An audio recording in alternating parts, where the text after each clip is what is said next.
Hello guys, हमने एक novel start किया था दी हाउसमेड सीक्रेट, जो कि लिखा है फरीदा मैकफर्डे ने, और आज हम स्टार्ट करने जा रहे हैं इसका चैप्टर 22। लेकिन चैप्टर स्टार्ट करने से पहले मेरी एक रिक्वेस्ट है कि अगर आपको हमारी वीडियोस पसंद आए तो kindly like share and subscribe करना ना भूलिएगा। तो चलिए शुरू करते हैं। मेली, ये बात तो तय है कि मैं इस मामले की तह तक पहुँच कर ही रहूँगी। डॉगलास डायरेक्ट ने मुझे कॉल किया था। मुझे वो बात अभी भी बहुत अच्छी तरह याद है। मैंने फ़ोन उठाया और उसने मुझे बताया कि वो एक हाउसकीपर ढूंढ रहा है जो सफाई करे, कपड़े धोए, हल्का फुल्का खाना बनाए और छोटी मोटी एरेंड्स पूरी करे। उसने ऐड का जिक्र नहीं किया, या कम अज़ कम मुझे याद नहीं कि किया हो।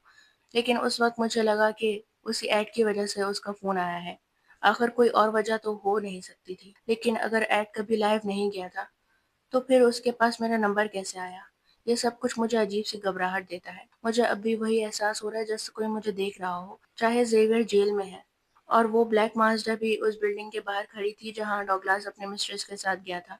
डॉगलास के पास मेरा नंबर था जबकि ऐड कभी पोस्ट ही नहीं हुआ था। उसने मुझे पहचान लिया था। मैं सड़क पर खड़ी हूँ, एक पिज़्ज़ा पार्लर के सामने। टमाटर की चटपटी स्मेल, ग्रीस और मेल्टेड चीज़ की खुशबू मेरी नाक में घुस रही है। लेकिन इससे मेरी तबीयत और ज़्यादा ख़राब हो रही है। मैं सड़क को घूरती हूँ, कुछ सस्पिशियस ढूंढती हूँ। ना डॉगलास नज़र आ रहा है, ना ज़ेवियर। लेकिन कोई तो है, कोई मुझे देख रहा है, मुझे पूरी तरह यकीन है। मैं दोबारा अपना फ़ोन निकालती हूँ। उसमें डॉगलास का एक मैसेज पड़ा है जिसमें लिखा है कि आज रात मुझे वापस उसके घर सफाई के लिए आना है। हालांकि मैं सिर्फ 2 दिन पहले ही वहाँ गई थी और घर तब भी बिल्कुल साफ था। आमतौर पर मैं उसे टेक्स्ट करती हूँ, लेकिन इस दफ़ा मैं बस स्क्रीन को घूरती हूँ जब तक मैं अपने फैसले पर पछतावा महसूस करूँ। उससे पहले ही मैं उसका नंबर क्लिक करके कॉल मिलाती हूँ। जब कॉल कनेक्ट हुआ और रिंगिंग शुरू हुई, तभी मेरे पीछे से एक और फ़ोन बजने लगा।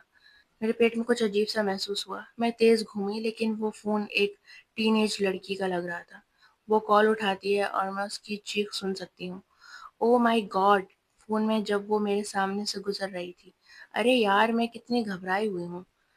हेलो मेरी। डॉगलास की आवाज़ दूसरी लाइन पर थी। वो मेरे पीछे 2 फुट दूर खड़ा नहीं था। जहाँ भी था उसकी आवाज़ इस बिजी सड़क के शोर शराबे से काफ़ी कमज़ोर लग रही थी। ओह हाय! क्या सब ठीक है? क्या तुम आज रात सफाई करने आ रही हो? हाँ। मैं अपने आप से शिकवा करती हूँ कि मैं पहले कोई कहानी तैयार क्यों नहीं कर पाई। मैं इतनी जल्दबाजी में थी। मैं अपना रिज्यूमे बना रही थी और मुझे आपसे एक छोटा सवाल पूछना था। क्या तुम हमें छोड़कर जा रही हो? उसकी आवाज़ में हल्की सा मज़ाक था, मगर कुछ अंधेरा भी छुपा हुआ था।